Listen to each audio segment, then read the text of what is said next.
And this is the output of something called a personal bathymetric navigator. It allows you to map the scale of the bottom and stitch it all together.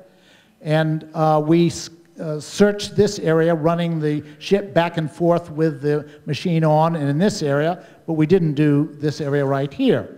But it turns out that slide trail I showed you earlier on the sonar map would have started right here and ended right there.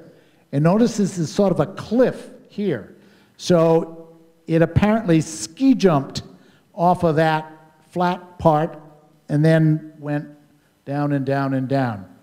We not only went to search for the ship, but we also searched for relatives of all the crew. And these three ladies were the sub-ladies, and they found relatives of every single person in the ship, 70 people. And I won't go into detail here.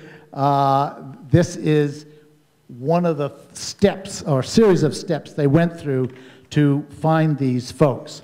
What I'm going to show you is a DVD of the camera, high-def camera. That's the launching the submarine. This is a nice little animal we found down there. And now we're going along the bottom. This is the ROV shack where and there's David in the back giving discussions. And we came across this funny little track in the sand. Now you can see it's fairly steep here, but in fact, that is the slide trail. And that became the key to our finding it. All you have to do is go downstream. And so we're going downstream here. And you couldn't see that far. Now, by the way, we're about 2/3 of a mile down. And look at all that stuff in the water. That's krill. That is why Alaska has literally the most bountiful fisheries in the world. In fact, we found a lot of fish down at that level. And here we are coming up, and you can see that funny looking thing in the background. That is the stern of the submarine. And as you look at it here, it looks actually fairly complete. This structure here is called a propeller guard. And it turns out, although we never found the name of the submarine on the ship, and you'll see why in a second, this was very unusual. They were generally removed before any submarine went into war service, except the order to remove them occurred in September 1942. This was lost in July 30, 1942. This is it's a wide-angle camera and also a low light level camera, so it gives us that ability to look at this fascinating combination of the submarine and sort of fan coral here that's grown up on it. So this is the stern, and there's the front end, the bow end of the prop guard. And as we continue to move forward, it really was kind of a voyage of discovery, if you will, because we're trying to figure out what is going on here. Is that a hatch there? And as we moved forward, you can see that it's going to be hard to look here straight down on the hull sort of disappears at this point, and as we get closer, you can see there are actually some marks. There, the light's a little bit better, and there's immense destruction at this point. Now, there are three reasons that could have caused that. One is explosion.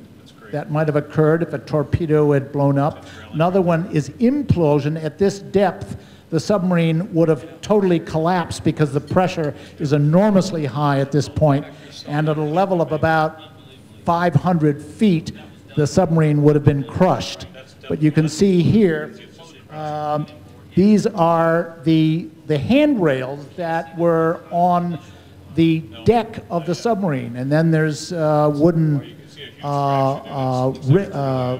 a platform, if you will, that people can walk on that is not visible here, but it is in other sections of the submarine. But here it almost looks like it's been run over by a steamroller, and that's why we suspect that that may have been implosion depth. But another cause of damage could have been impact, because we were told by experts that at the point where it would have hit the bottom, it would have been going as fast as 60 miles an hour underwater. And it's 2,400 tons, so do the MV squared calculation, and it would be enormous. The bow was actually ripped off. We think it probably was impact, but we still don't know. And in fact, what is perhaps an interesting part of the story, and I'll interrupt with one minor variation here, is remember, this is also my dad, so we're kind of digging up a grave. So there's a personal thing and a public thing. And some people said, well, why did you do the Today Show, which we did, and we've done some other articles and so forth? And the answer is this. We wrestled with it, but first of all, there were a lot of sailors on there, and the publicity helped us find these sailors. Actually, there were newspaper articles in every single town that sailors were located in, the relatives of the sailors, rather. So that really helped us. And the real reason for doing this is to sort of remind us all that there were a lot of people. 50 million people died in World War II, just to put a perspective on things.